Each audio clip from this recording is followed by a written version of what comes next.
Wait, you need to watch this. This is a warning from the Lord in this new age.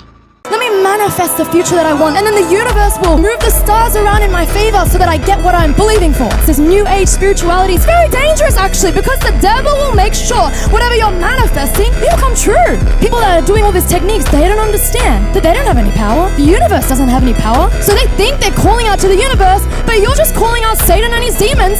You're just calling onto the demonic. And the truth is, if Satan finds out that you're manifesting and you're calling out with all of these requests, I want this car, I want this relationship, I want this business or whatever, you're calling out. Guess what?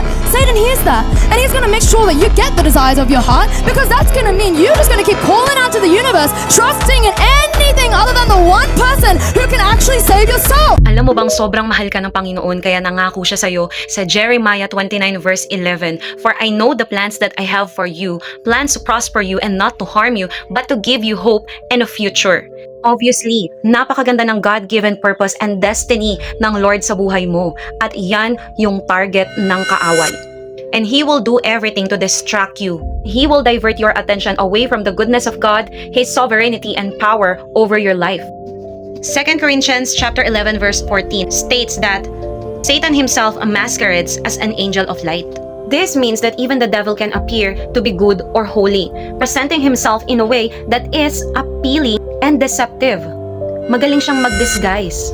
Ibig sabihin lang nito, hindi lahat ng maganda ay tama. Hindi lahat ng maganda sa paningin, maganda sa pakiramdam, maganda sa pandinig ay tama. Ang kasinungalingan ay kaya niyang pagmukhaing truth para lang malayo ka sa Panginoon. Kaya ganito na lang po yung pag-uumapoy ko na i-share tong bagay na to sa inyo, because I myself was a believer of manifesting and universe before.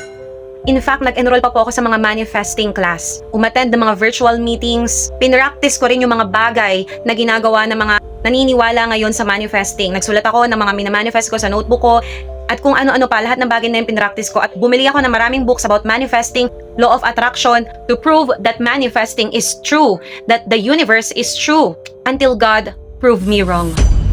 Kaya isinishare ko po ito sa inyo dahil ayoko po talaga na sa generation natin is maraming nagiging biktima ng lies ng enemy. Alam mo, we are so blessed na yung mga bagay na ito ni-reveal sa atin ng Panginoon. Come on guys, let us not be silent about this truth. This generation needs Jesus. This generation needs to know the truth.